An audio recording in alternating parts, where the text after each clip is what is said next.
Alone eyes glimpse through fog.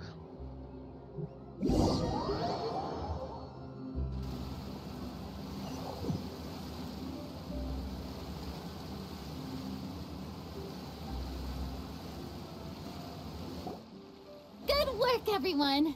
We're looking to wrap with our two main ladies today.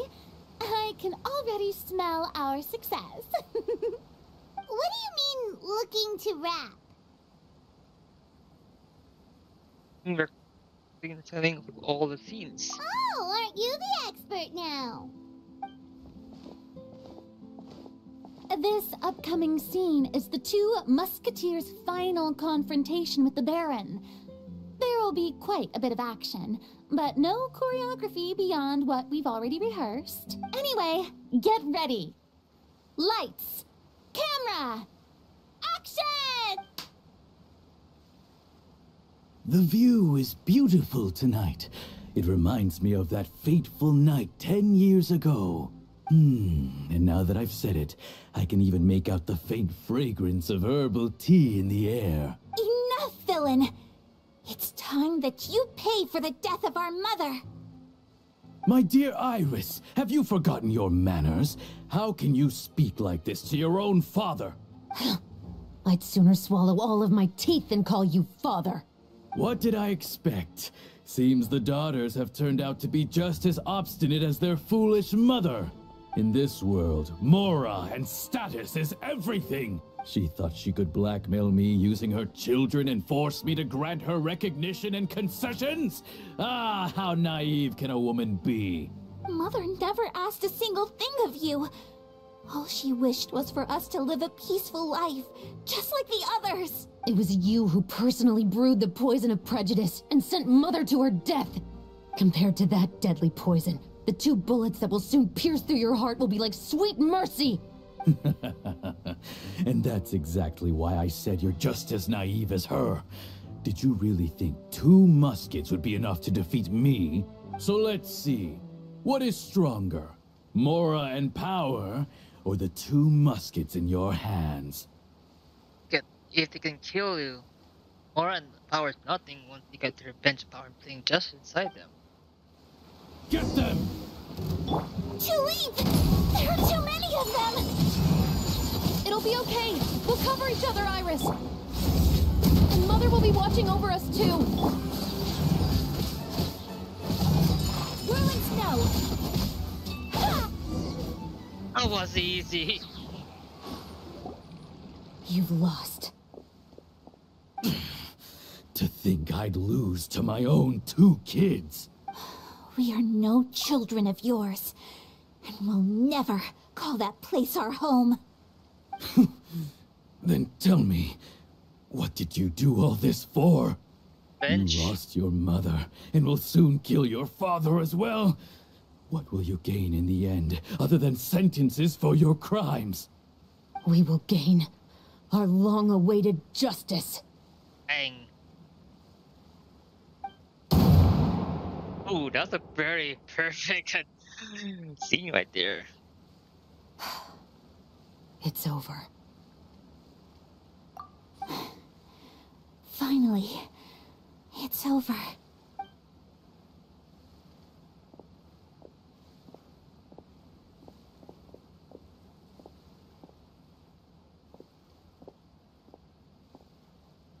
So, where will you go now, Tulip? I'm not too sure, Iris. Maybe somewhere with lots of flowers? After all, Mother always did love going where the blossoms were. What about you? I want to go visit Mother's grave. Yeah, that's not a bad idea. Huh? Tulip, look! What is it? It's Mother's favorite. The rainbow rose. Look, it's blooming again. Excellent! That was beyond mesmerizing. Even I didn't expect the scene to go so well. And we got it in a single take. That's beautiful if you get a single take. All right, everyone. we've got a wrap for Tulip and Iris. Congratulations, Ayaka and Chevrolet! Thank you. I didn't expect our parts to wrap so quickly. I wish I could savor the experience for just a bit longer. Paimon totally understands. Paimon's not ready to say goodbye to the clapperboard either. Filming has really been a lot of fun. You were great too, Chevrolet. The way you said, long-awaited justice. It gave Paimon chills. That is indeed my favorite line in the whole book. I still remember trying to act it out in my room the first few times I read it. Whoa, Paimon would have never guessed you're that type. Who doesn't like stories where the guilty are punished and justice prevails over evil? Don't forget, I'm the captain of the Special Security and Surveillance Patrol. Who? Captain, I have something urgent to report. Please excuse me, everyone. I'll be back in just a moment. It's okay, don't worry about us.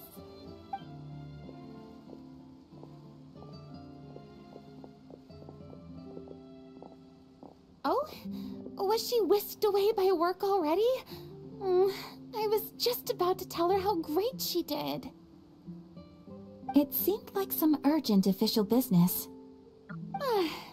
Then perhaps we should thank the stars that we were able to wrap both of your parts so quickly today. Switching around the filming schedule would have been a real pain. Anyway, I actually came over to let everyone know that we're all done for today. You can go home and get some rest. And one last thing, Miss Ayaka. Your acting skills today were immaculate as always. Are you sure you won't consider taking up full-time acting? See, I just happen to know this great troupe that's still looking for a lead actress. Thank you for your kind words, Director Farina.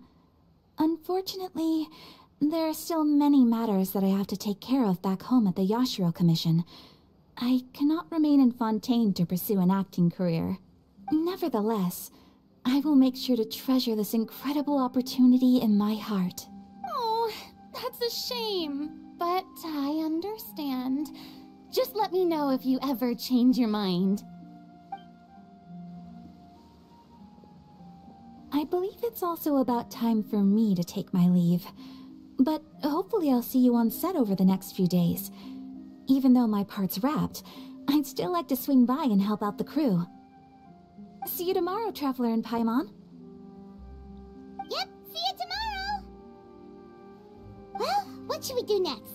Maybe we'll go investigate the case some more with Shivers today. Traveler, Paimon, please come with me. Huh? Where are we going? You could say that our ship has finally chanced upon one of those small, remote islands of intel.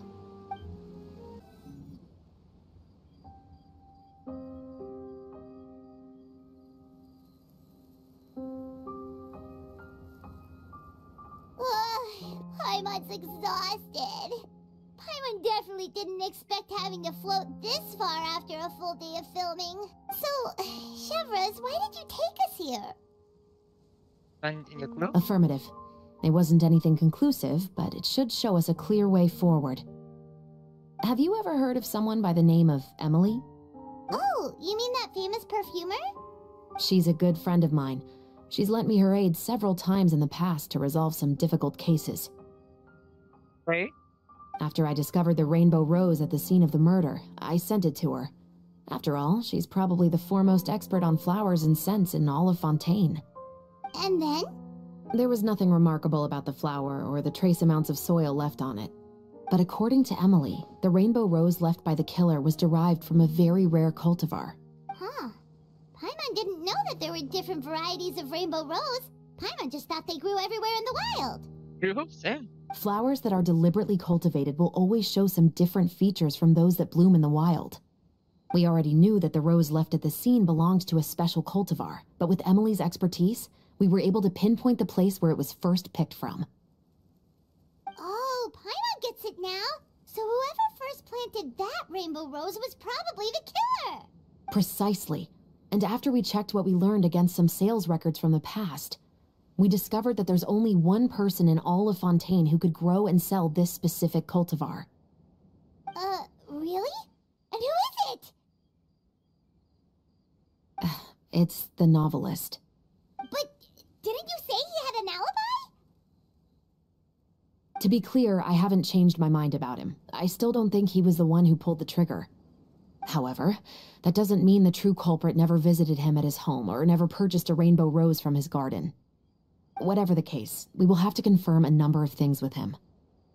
So you mean the next place we need to go is... Yes, we're going to pay him a visit at his home. That should be his house. There are so many Gardamex stationed around the place. That's pretty unusual, right? According to what he told me last time we spoke, he hired them so he won't be harassed or disturbed. Huh. So there are a lot of flowers in his garden, but Paimon doesn't think we'll be able to pick one without alerting the Gardamex. Right, which is exactly why I think there has to be a special connection between him and the killer. So, should we knock? Just wait here for now. I'd like to take care of a number of those Gardamex first. But they're so far away. How are you planning to do that? Don't forget, Paimon, I'm actually the real-life captain of the Musketeers.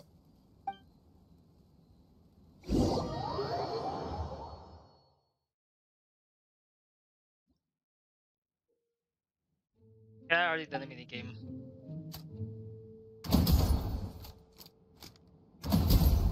My god. Come got a mark is that they... Wait. Let's try aiming this one. Oh, come on. I thought that was like their weak point, you know? Like headshot or something.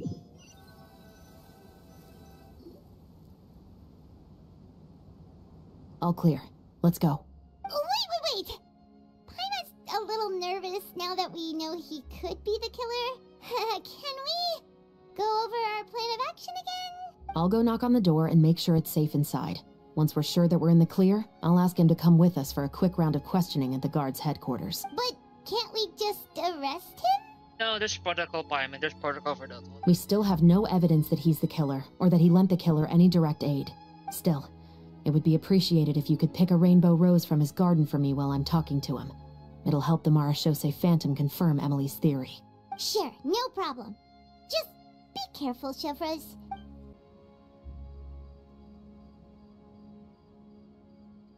I'm tired. Excuse me, Mr. Baptiste, are you home? Who could it be at this hour? Oh, it's you, Officer Chevros. Would you mind accompanying me to the guard's headquarters, Mr. Baptiste? We would like to ask you some questions about a case. Oh, is it still regarding the murder case from before? Yes. I cannot confirm or deny that at this time. So it is then. Listen, I need you to come with me, Mr. Baptiste. Miss Chevros, I'll save you the trouble. Oh, and you two over there? There's no need for you to pick my flowers either. It's not time for them to bloom yet. Oh! Okay.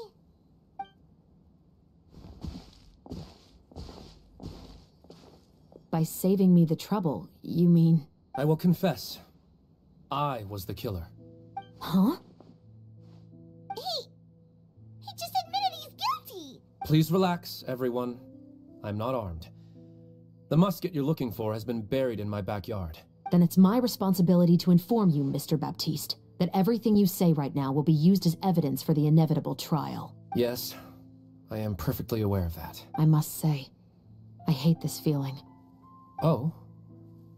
Is it because I confessed? Or because you've been proven wrong? Both, I suppose. For the same reason as the one I wrote out in my novel, of course. I did it to exact revenge. I know you haven't figured out the link between the two of us. Had you done so, I'd have been taken away to the headquarters a long time ago. But that won't stop me from always remembering his grotesque face. After all, he was the one who killed my mother. Your mother is still healthy and well. You know, I was adopted as a child. I was referring to my birth mother. That was never recorded in the orphanage's records. Please forgive a 6-year-old child for concocting some lies to protect himself after watching his mother die right in front of him. So, your novel, it was like a record of your life? No, of course not. It was a work of fiction with many embellished parts. But I am indeed the illegitimate son of a wealthy and influential man who abused his power to murder my mother. That part was 100% real. But the man you killed didn't have a Mora to his name. He was a hired assassin, an irredeemable beast who sank his fangs into a defenseless woman just for a few bags of Mora. But if that's really the truth, you wouldn't be telling us any of this now. You still haven't managed to take revenge against your father, the true mastermind behind it all. I never thought I'd hear that kind of thing from the captain of the Special Security and Surveillance Patrol. I'm simply skeptical about your motives. It's simple, really. I've grown tired of everything and don't want to shoulder this burden anymore. You may have considered me too soft to pull the trigger. Well, as it turns out, you are exactly right.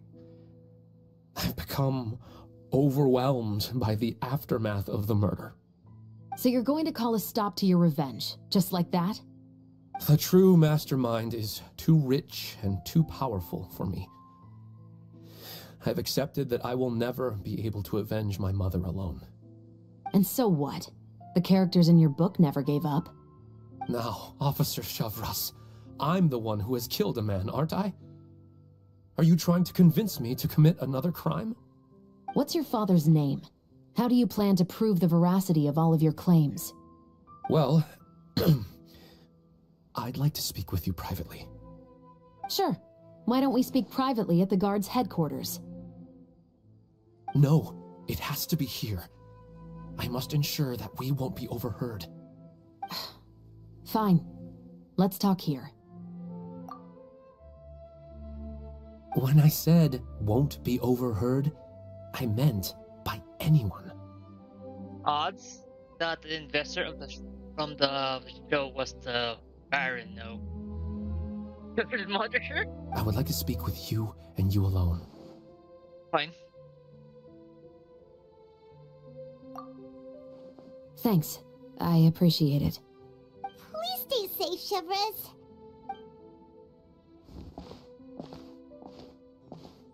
All right. Let's hear it. Will you really believe what I'm about to say?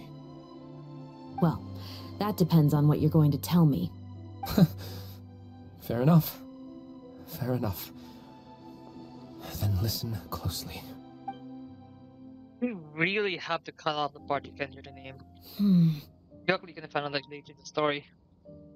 Like in the last chapter, So that's how it's all connected. last act. So, it seems you believe me after all. They're connected. It might be the investor, which is the movie, who pulled out. Do you want me to go public with this? No, of course not. At least, not right now. Then why did you bother telling me? You've read my work. What do you think?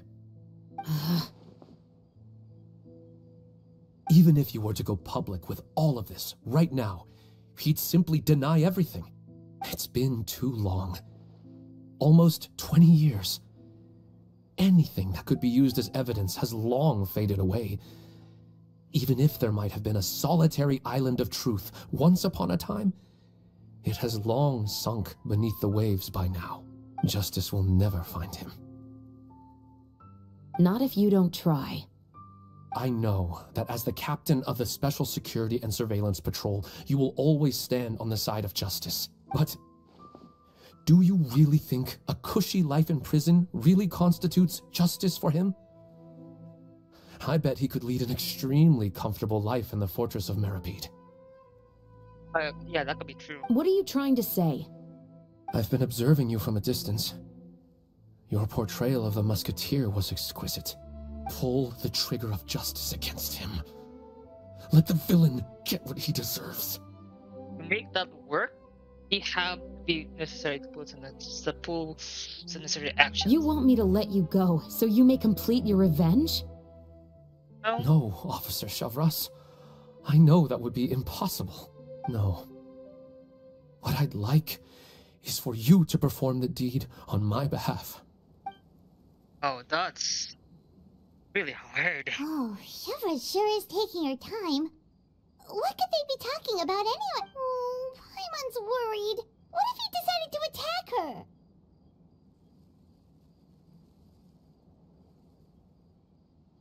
Oh, you do have a point. Still, do you have any idea who the rich person might be? And why the novelist doesn't want us to hear what he's saying to Chevreuse? Sorry to keep you waiting, you two. Hey, how did your talk go? I've already sent someone to escort Baptiste back to the headquarters for questioning. He wasn't lying about the musket. It was indeed buried in his backyard. But what about the name? Did he tell you the name of the rich guy? Yes, he did. But for now, I have to return to the Special Patrol. There are still a few loose ends I need to tie up. I'll probably be quite busy over the next few days, so apologies if you don't see me on set. All right, Paimon understands if you can't tell us everything you know. We'll just keep an eye on the Steambird then. Actually, there's still something else I need your help with.